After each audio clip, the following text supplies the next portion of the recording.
الحمد لله رب العالمين والصلاة والسلام على أشرف المرسلين وعلى آله وأصحابه أجمعين أما بعد. Chers musulmans, chères musulmanes, nous sommes dans la troisième journée du mois de Sha'ban 1441, c'est-à-dire le 27 mars 2020. Donc, à cause des mesures de confinement, on a donc choisi de procéder à une exhortation par le biais de ce support qui est Twitter,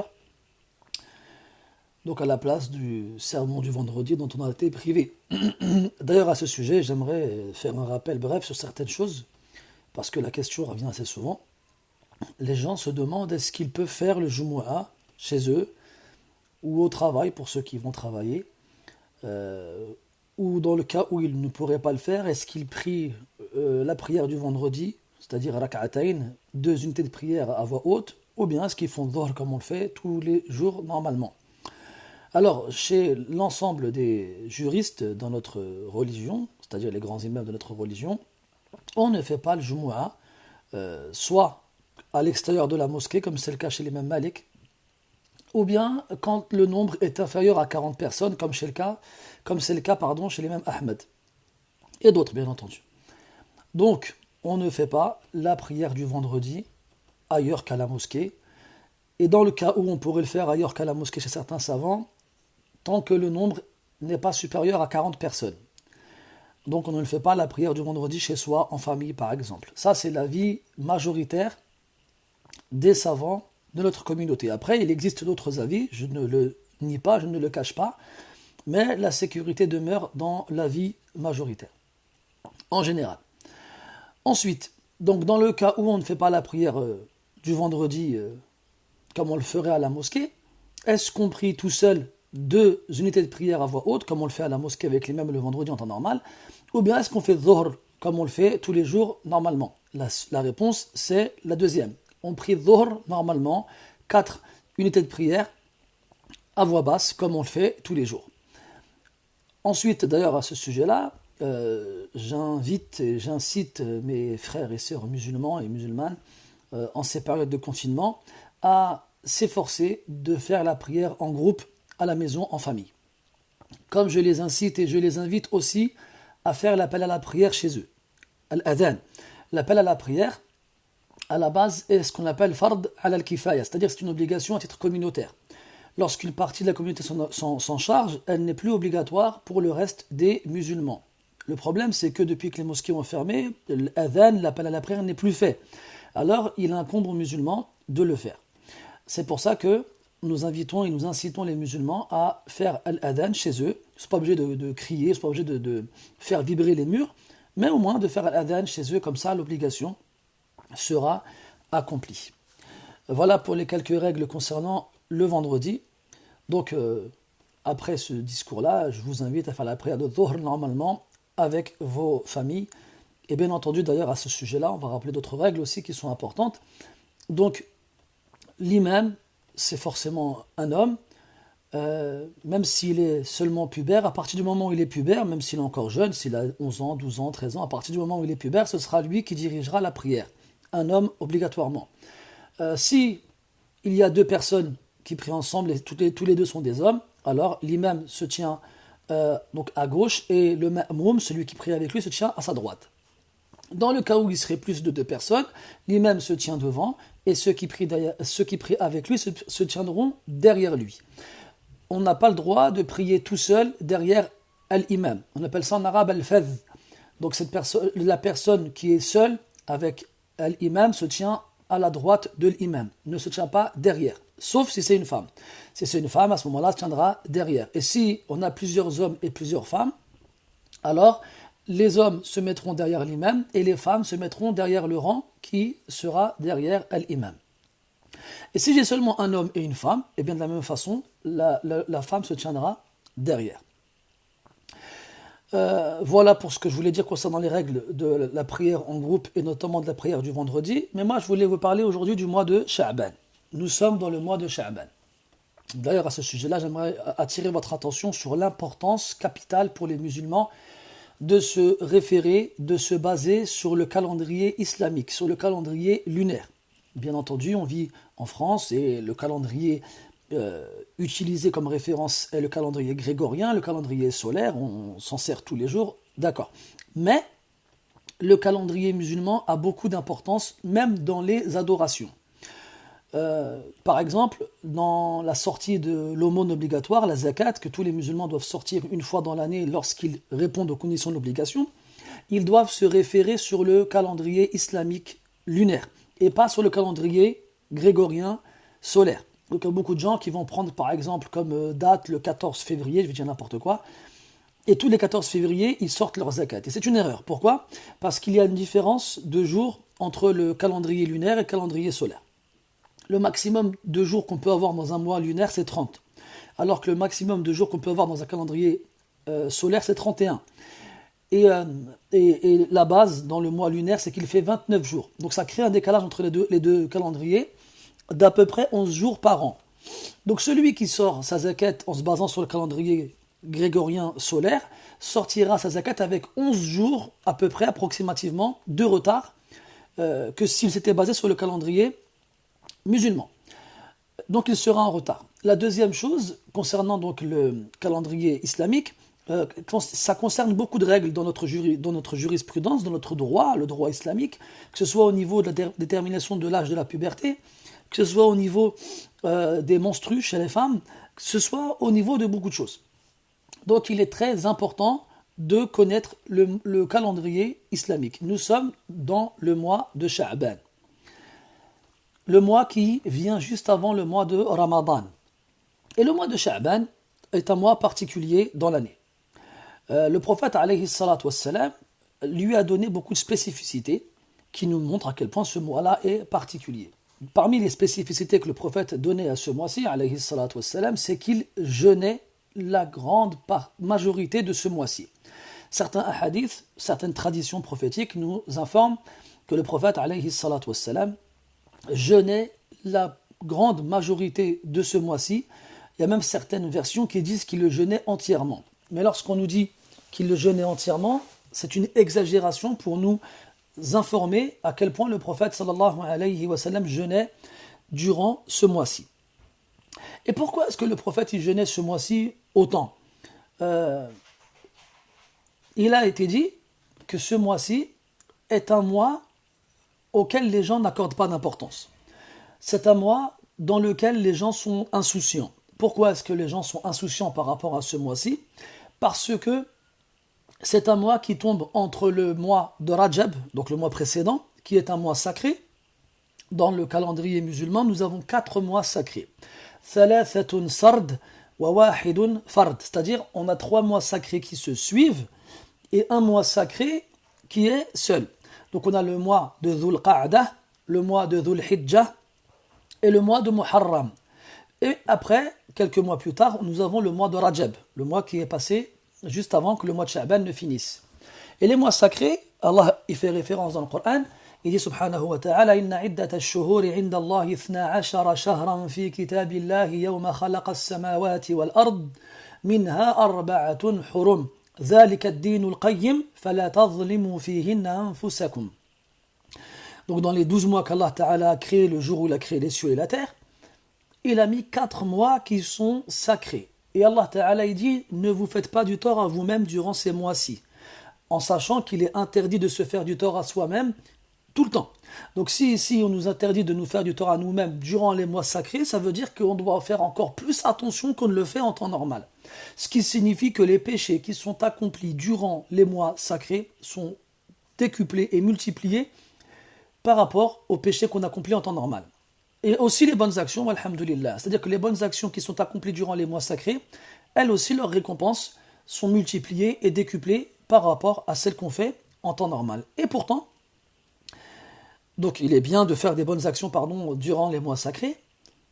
Et le mois de Sha'ban, il tombe entre le mois de Rajab, qui est un mois sacré, et le mois de Ramadan, qui est le meilleur de tous les mois. Ibn al-Jawzi, rahimahullah ta'ala, il disait que le mois de Ramadan, par rapport aux autres mois de l'année, est comparable à Yusuf, alayhi salam, par rapport au reste de ses frères. Donc comme vous le savez, Yusuf avait 11 frères, et c'était donc le 12e.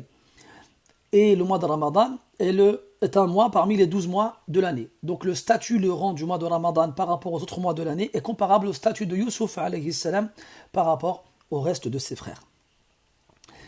Et ce mois-ci, donc le mois dans lequel nous sommes, Sha'ban, il est entre Rajab et Ramadan. Et c'est pour ça que les gens ils sont insouciants vis-à-vis de ces mois-ci. Parce qu'ils accordent de l'importance au mois de Rajab, parce que c'est un mois sacré, et ils accordent de l'importance au mois de Ramadan, parce que c'est un mois sucré. Ala kulli hal, ça c'était à une certaine époque. À une époque où les gens n'avaient comme référence que le calendrier musulman et connaissaient la valeur des mois. Donc, malgré leur connaissance des mois musulmans et malgré leur connaissance des mois sacrés, ils étaient insouciants durant le mois de Sha'ban parce qu'ils tombaient entre un mois sacré et le mois de Ramadan. Qu'est-ce qu'on doit dire aujourd'hui où les gens ne connaissent même pas le calendrier musulman et ne connaissent même pas les mois sacrés et ne font aucune différence entre les mois de l'année classique et les mois de l'année sacrée.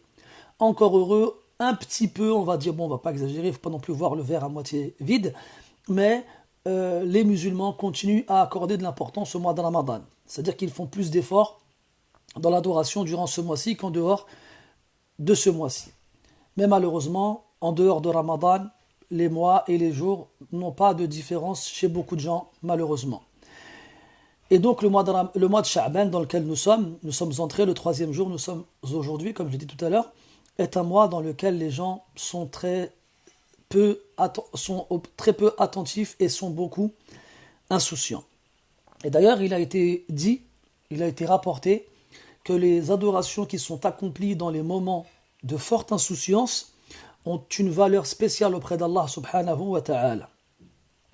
Et on trouve chez les prédécesseurs qu'ils choisissaient les moments spécialement délaissés par les gens, pas parce qu'ils ne veulent pas adorer Allah Azza wa Jalla, mais parce qu'ils ont leurs occupations quotidiennes. Donc ils regardaient autour d'eux dans les moments où les gens étaient plus ou moins occupés ou préoccupés, et ils consacraient une adoration particulièrement beaucoup plus développée durant ces moments-là. Parce que l'adoration accomplie durant les moments d'insouciance a beaucoup plus de valeur auprès d'Allah subhanahu wa ta'ala. Il y a beaucoup d'exemples à ce sujet-là. Déjà, il y a la nuit. La nuit, c'est un moment spécial où l'adoration a une saveur et une valeur particulière. Parce que les gens dorment. Les gens dorment et se reposent, et c'est normal. Et eh bien, certains musulmans, certaines musulmanes profitent de ce moment où les gens donnent leur droit à leur corps par le biais du repos, pour eux, donner du repos à leur cœur par le biais de l'adoration. Donc ils se réveillaient la nuit et ils priaient, comme Allah dit dans le Coran, تَتَجَافَى جُنُوبُهُمْ عَنِ الْمَضَاجِعِ يَدْعُونَ رَبَّهُمْ خَوْفًا وَطَمَعًا وَمِمَّا رَزَقْنَاهُمْ يُنْفِقُونَ. C'est-à-dire que leurs flancs, leurs côtes s'éloignent de leur couche, de leur lit, en invoquant Allah Ta'ala avec peur et espoir. Et dans l'autre verset, Allah Ta'ala dit كَانُوا قَلِيلًا مِنَ اللَّيْلِ مَا يَهْجَعُونَ. C'est-à-dire qu'ils dormaient très peu pendant la nuit. Selon une des interprétations du verset, bien entendu. Quoi qu'il en soit, il a été rapporté donc dans de nombreux textes dans le Coran et dans la Sunna que l'adoration accomplie durant la nuit alors que les gens se reposent et dorment est beaucoup plus forte et beaucoup plus grande auprès d'Allah que l'adoration accomplie en temps normal. Allah dit dans le Coran Inna nashi'ata al-layli hiya ashaddu wat'an wa aqwamu qila. L'action accomplie durant la nuit est plus ferme et meilleure en parole. Aussi parmi les moments dans lesquels les gens ne sont pas occupés ou préoccupés par l'adoration, ma bayna al-isha'ayn, c'est-à-dire le moment qu'il y a entre le maghrib et l'isha. Vous allez me dire, c'est spécial comme moment-là. Pourquoi ?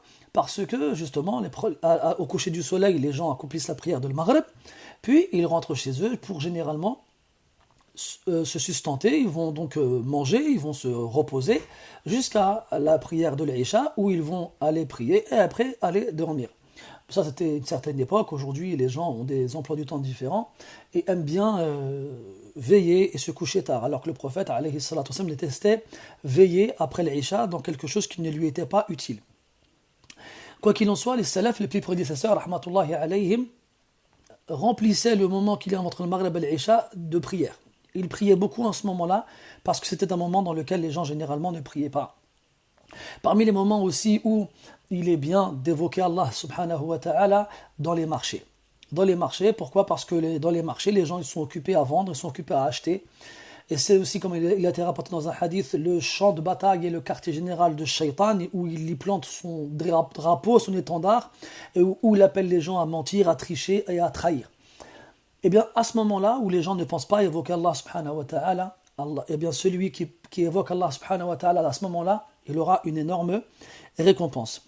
Et aussi, parmi les moments spéciaux où l'adoration a une valeur vraiment énorme, Al-Harj. Al-Harj, c'est quoi? C'est les moments où il y a beaucoup de gens qui meurent. Généralement, c'est dû au meurtre. C'est des moments d'insécurité, des moments de frayeur, des moments d'inquiétude et de soucis, parce que les gens sont tués ici et là en grande quantité. Eh bien, à ce moment-là, les gens ils ont peur pour eux-mêmes, les gens s'embarricadent chez eux, les gens ils cherchent à protéger leur vie. Eh bien, celui qui adore Allah subhanahu wa ta'ala, à ce moment-là où les gens ils pensent à leur personne et à leur vie, eh bien, il aura fait une adoration énorme, au point où le prophète sallallahu alayhi wa sallam, il a dit que la récompense accordée à celui qui adore Allah ta'ala à ces moments spécifiquement difficiles et troubles, eh bien, c'est comme s'il avait fait une émigration vers la personne du prophète alayhi salatu wassalam. Parmi les raisons qui font que le jeûne du mois de Sha'ban est spécial aussi, c'est parce que comme c'est un mois dans lequel les gens ne pensent pas à jeûner, eh bien, les gens qui jeûnent sont tout seuls. Et lorsqu'on est seul à faire une adoration que les autres ne font pas, c'est beaucoup plus difficile. Le mois de Ramadan, vous avez remarqué, pour ceux qui ne jeûnent pas en dehors de ce mois-ci durant l'année, on ne trouve pas de difficulté, on n'éprouve pas de difficulté à jeûner durant le mois de Ramadan, même si les journées sont longues, même s'il fait chaud, parce que tout le monde jeûne. Et le fait de savoir que tout le monde jeûne amoindrit la difficulté et allège la tâche. Allah il dit dans le Coran: Ya ayyuhalladhina amanu kutiba alaykumus siyamu kama kutiba ala alladhina min qablikum la'allakum tattaqun. Vous qui avez cru, le jeûne vous a été prescrit comme il a été prescrit à ceux qui vous ont précédés, afin que vous fassiez preuve de piété. Et les savants nous disent que si Allah il nous informe que le jeûne a été prescrit aux communautés qui nous ont précédés, c'est pour nous rassurer et nous faciliter la tâche en sachant qu'on n'est pas les seuls à le faire. Et quand on n'est pas les seuls à faire une chose, eh bien, on se sent moins accablé de la faire, même si elle est difficile en elle-même. Donc, le fait qu'on soit seul à jeûner durant le mois de Sha'ban, parce que la plupart des gens ne jeûnent pas, c'est plus difficile, rend le jeûne plus difficile. Et lorsqu'une action est accomplie avec une difficulté supplémentaire, alors elle entraîne une augmentation et une multiplication de la récompense. Le prophète il a dit sallallahu alayhi wa sallam à Aïcha radiyallahu anha dans un hadith authentique: Inna ajraki biqadri nasabik, c'est-à-dire que ta récompense sera proportionnelle à ta fatigue, à la fatigue que tu auras éprouvée dans l'adoration que tu accomplis. Donc plus là on est fatigué à cause de la difficulté dans une adoration qu'on accomplit, et plus la récompense elle sera grande. Aussi, le fait qu'on soit seul rend l'adoration plus discrète, plus secrète. Et plus une adoration est cachée, plus elle est discrète, plus elle est consacrée à Allah subhanahu wa ta'ala sans que les gens ne le sachent, et plus elle aura de l'importance et de la valeur auprès d'Allah subhanahu wa ta'ala. Au point où certains savants ont dit qu'il n'y a pas d'ostentation dans le jeûne. Il n'y a pas d'ostentation dans le jeûne. Alors, à ce moment-là, lorsque l'on jeûne durant le mois de Sha'ban, sans que les gens ne le sachent, et parce que la plupart des gens ne jeûnent pas, eh bien, notre jeûne aura une particularité et donc une récompense supplémentaire. Il a été rapporté que durant le mois de Sha'ban, donc on parle des spécificités ce mois-ci, que durant le mois de Sha'ban, eh bien, le nom des personnes qui vont mourir durant l'année est confié à l'ange de la mort. Il a été rapporté cela, donc quand je vous dis il a été rapporté, j'y ai mis une certaine, allusion à un doute planant sur l'authenticité de cette information-là. Mais Ibn Rajab al-Hanbali, rahimahullah ta'ala, Abu al-Faraj, il cite ces narrations dans un de ses livres qui s'appelle La Ta'if al-Ma'arif, en évoquant certaines faiblesses dans la narration, tout en considérant que ces textes-là ont une origine. Donc, il a été rapporté que l'on confie à l'ange de la mort durant cette année-là le nom des gens qui vont, durant ce mois-ci, le nom des gens qui vont mourir durant l'année. D'ailleurs, j'aimerais faire une parenthèse à ce sujet-là. J'ai fait une exhortation dernièrement, d'ailleurs, à ce sujet-là. Je vous invite à y revenir pour ceux qui ne l'ont pas entendu, sur la peur de mourir. J'ai dit que c'était normal et naturel d'avoir peur de mourir. Tout en disant que on va mourir. C'est-à-dire que les gens aujourd'hui, ils ont vraiment peur, ils sont angoissés, ils mettent du produit, ils vaporisent du produit sur les poignées des portes chaque fois qu'ils sortent, et puis ils se badigeonnent de gel hydroalcoolique s'ils en trouvent, et ils émettent une peur énorme de mourir. Bon, c'est normal, c'est naturel. Nous sommes des êtres humains et nous nous accrochons à la vie, même si nous pouvions vivre des centaines d'années. Mais il ne faut pas oublier qu'avec ou sans épidémie, avec ou sans coronavirus, la mort, elle est là, elle est là. On va tous mourir. Il ne faut jamais oublier cela. Donc celui qui sait qu'il va mourir, au lieu d'avoir peur et de vouloir retarder l'échéance, qu'il se prépare pour ce jour-là. On ne peut pas retarder l'échéance de la mort. Allah dit dans le Coran, فَإِذَا جَاءَ أَجَلُهُمْ فَلَا يَسْتَأْخِرُونَ سَاعَةً وَلَا يَسْتَقْدِمُونَ. Lorsque leurs échéances arrivent, ni ils ne peuvent l'avancer, ni ils ne peuvent la retarder. Ça ikhlas, depuis que tu es dans le ventre de ta mère, même avant cela, il a été écrit le jour où tu vas mourir et la cause par laquelle tu vas mourir. Donc pourquoi s'angoisser à ce point-là? Normalement, si vraiment on avait peur de mourir, eh bien on devrait passer notre temps incliné, prosterné, en prière et en adoration et en invocation et en supplication, si vraiment on avait peur de mourir. Mais nous, on est là. Y a une maladie, alors on a peur, on s'embarricade chez nous, on s'enferme, on espère repousser ainsi la mort, et dès que cette épidémie va partir et va disparaître, les survivants ils vont croire que c'est bon, ils ne vont pas mourir, et bien ils vont mourir quand même. Hein. Il y a des gens qui mourront juste après, d'autres choses, et comme ça a toujours été le cas depuis toujours. Innaka mayyitun wa innahum mayyitun.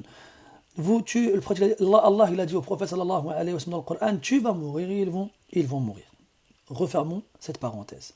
Donc on a dit que durant ce mois-ci, les échéances des humains qui sont destinés à mourir durant cette année-là sont confiées à l'ange de la mort, alayhi salam, et ainsi il sait qu'il va mourir durant cette nuit-là. Durant le mois de Sha'ban a cette particularité, notamment parce que durant ce mois-ci, il y a une nuit, c'est la moitié du mois, dans laquelle le prophète il a dit sallallahu alayhi wa sallam qu'Allah Azza wa Jal, il regarde, il observe ses serviteurs, ses esclaves, les créatures, les êtres humains et les djinns, et il leur pardonne tous. Il leur pardonne tous, sauf à deux personnes. Al-Mushrik, l'associateur, celui qui associe qui que ce soit, ou quoi que ce soit, à Allah subhanahu wa ta'ala. Et là, j'ouvre une autre parenthèse, parce que beaucoup de gens croient que le shirk, l'association, se cantonne au fait d'adorer autre qu'Allah. Et donc là, les gens, ils s'imaginent des personnes qui sont en train de se prosterner devant une statue ou autre. Non. L'association a beaucoup de visages, a beaucoup de couleurs, a beaucoup de formes. Et il a plusieurs statuts. Il y a l'association majeure et l'association mineure. Et il y a même une association cachée, discrète, qui est l'ostentation. Et dans le hadith, quand il parle du mushrik, il l'exprime sous un caractère indéfini, ce qui englobe toutes les formes d'association. Donc, celui qui a accompli une association quelconque ne se fera pas pardonner ce jour-là. Et comment est-ce que l'on peut se préserver de l'association quand on ignore quelles sont ses formes et quand on ignore quelles sont ses définitions? Donc à travers cela, il y a un appel très grand aux musulmans et aux musulmanes de s'instruire dans leur religion et de connaître les différentes formes d'association pour s'en abstenir et pour en être épargné. Ibrahim alayhi salam, qu'Allah Ta'ala évoque dans le Coran comme étant le guide des hunafa, yani des gens les plus loin du shirk, de l'association, il a dit, après avoir fini de bâtir la Kaaba, وَجْنُبْنِي وَبَنِيَّ أَن نَعْبُدَ الْأَصْنَامِ. Il a dit, Ibrahim alayhi salam, épargne-nous, épargne-moi, ainsi qu'à mes enfants, d'adorer les statues. Ibrahim, alors qu'il a été jeté dans le feu par son propre peuple, parce qu'il a détruit leurs statues, il les a appelés à délaisser leur adoration. Si quelqu'un comme Ibrahim dit une chose pareille, qu'est-ce que nous, on devrait dire?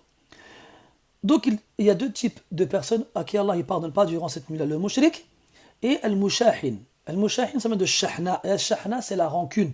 La rancune. toute personne qui a dans son cœur de la rancune envers une autre ne se fera pas pardonner ce jour-là. Donc il faut vider son cœur de toute trace de rancune et pardonner à tous ceux envers lesquels on a de la rancune. Et il faut savoir que les gens du paradis ne rentreront pas au paradis avant d'avoir vidé leur cœur de rancune.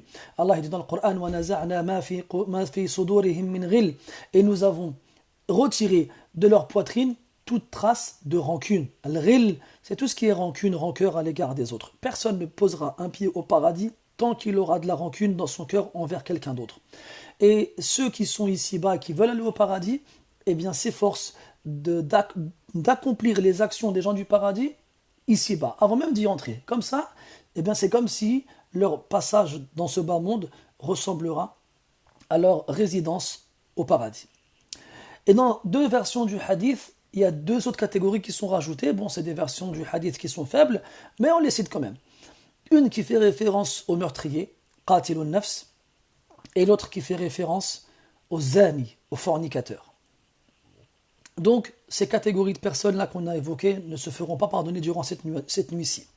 Ce qui signifie que celui qui n'a pas de shirk dans la balance de ses actions, celui qui n'a pas de rancune dans le cœur envers qui que ce soit parmi les créatures, celui qui n'a pas le sang d'une créature sur les mains, et celui qui n'a pas forniqué, eh bien qu'il se réjouisse et qu'il sache que durant cette nuit-ci, Allah subhanahu wa ta'ala lui pardonnera.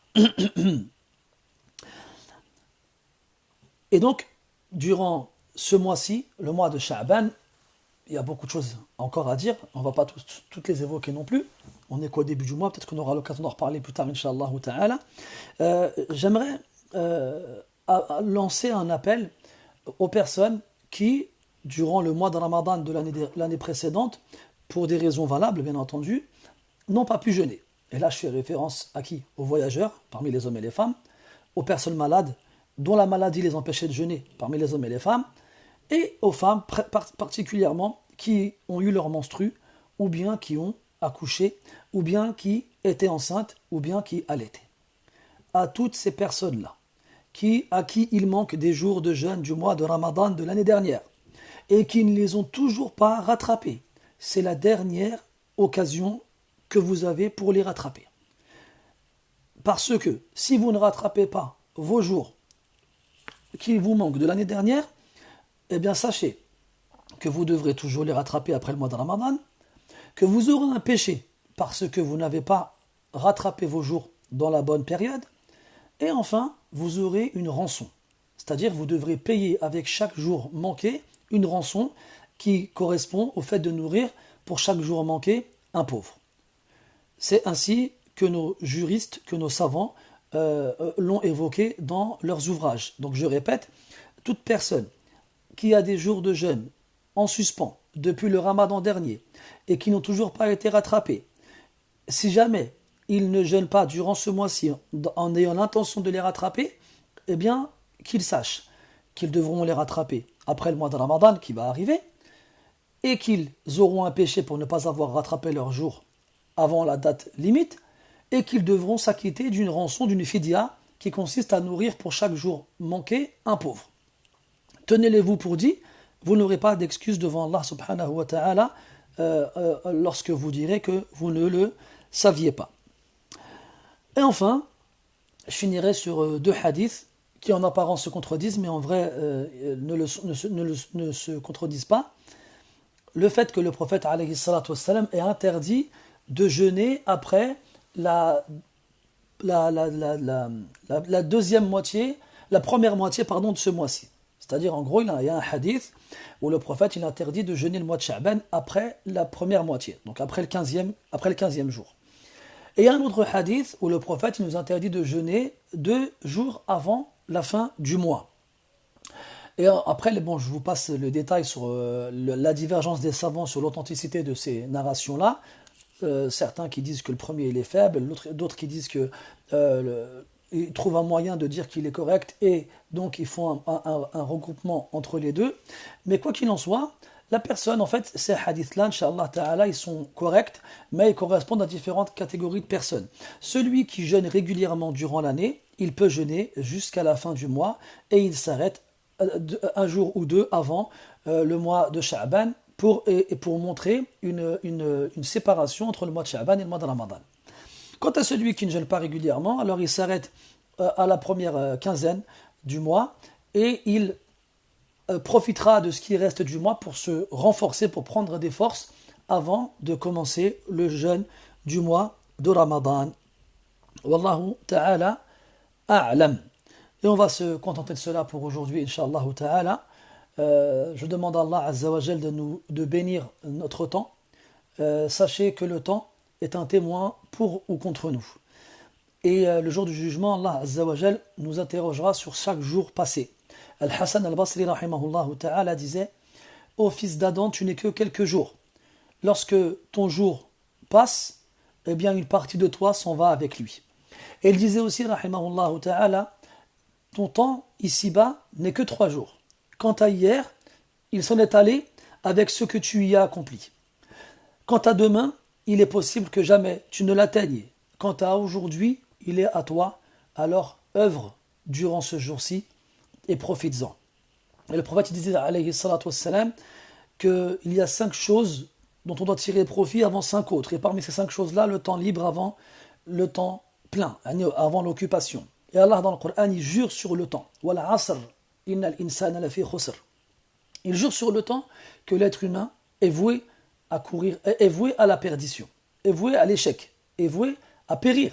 Sauf illa alladhina amanu wa amilu s-salihati wa tawassaw bil haqqi wa tawassaw bis sabr.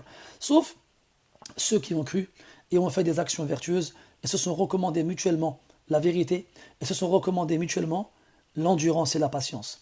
Nous sommes confinés, nous sommes à la maison et les gens, comme ils le disent, ils tuent le temps, ils s'ennuient. Ils s'ennuient, alors ils cherchent des moyens pour passer le temps. Donc avec aujourd'hui les différents services de films et de séries comme Netflix ou autres, les gens ils se repassent en boucle des choses qu'ils ont déjà vues, ou bien des fois, tellement ils n'ont rien à faire, ils vont perdre du temps à regarder des choses qui ne les intéresseraient pas en temps normal. D'autres passent leur temps sur les réseaux sociaux, d'autres passent leur temps au téléphone, bref, chacun essaye de remplir son temps comme il le peut. Et sachez que les salafs, les prédécesseurs, ils disaient qimatu kulli insanin ma yuhsinuhu. Si tu veux savoir la valeur d'une personne, regarde ce qu'il fait de mieux. Ce qu'il sait faire de mieux prouve sa valeur. Eh bien, celui qui occupe son temps libre correctement, eh bien, il aura prouvé sa valeur. Quant à celui qui l'occupe inutilement, il aura prouvé sa valeur aussi dans l'autre sens. Après, je ne vous dis pas que vous devez passer votre temps le nez plongé dans le Coran ou dans les livres ou bien faire de la prière ou autre, mais comme on l'avait dit dans un cours précédent, un peu de ci, un peu de ça. Et si on regarde le temps que l'on passe à nos distractions personnelles et qu'on le compare à l'adoration d'Allah subhanahu wa ta'ala, on remarquera que le temps consacré à l'adoration est très minime par rapport au temps consacré à la distraction. Et c'est pas comme ça qu'on va rentrer au paradis. Je demande à Allah subhanahu wa ta'ala de nous permettre de prendre conscience de l'importance du temps. Et le noble parmi les croyants est celui qui connaît la noblesse de son temps. أقول ما تسمعون واستغفر الله لي ولكم ولسائر المسلمين من كل ذنب فاستغفروه إنه هو الغفور الرحيم سبحانك اللهم وبحمدك أشهد أن لا إله إلا أنت نستغفرك ونتوب إليك وصلى الله على نبينا محمد وعلى آله وأصحابه أجمعين. Je vous donne rendez-vous ce soir, Inch'Allah ta'ala, pour continuer la lecture du livre qu'on a commencé mercredi soir à 19h40, Inch'Allah ta'ala. وصلى الله على نبينا محمد وعلى آله وأصحابه أجمعين والحمد لله رب العالمين وبارك الله فيكم والسلام عليكم ورحمة الله وبركاته.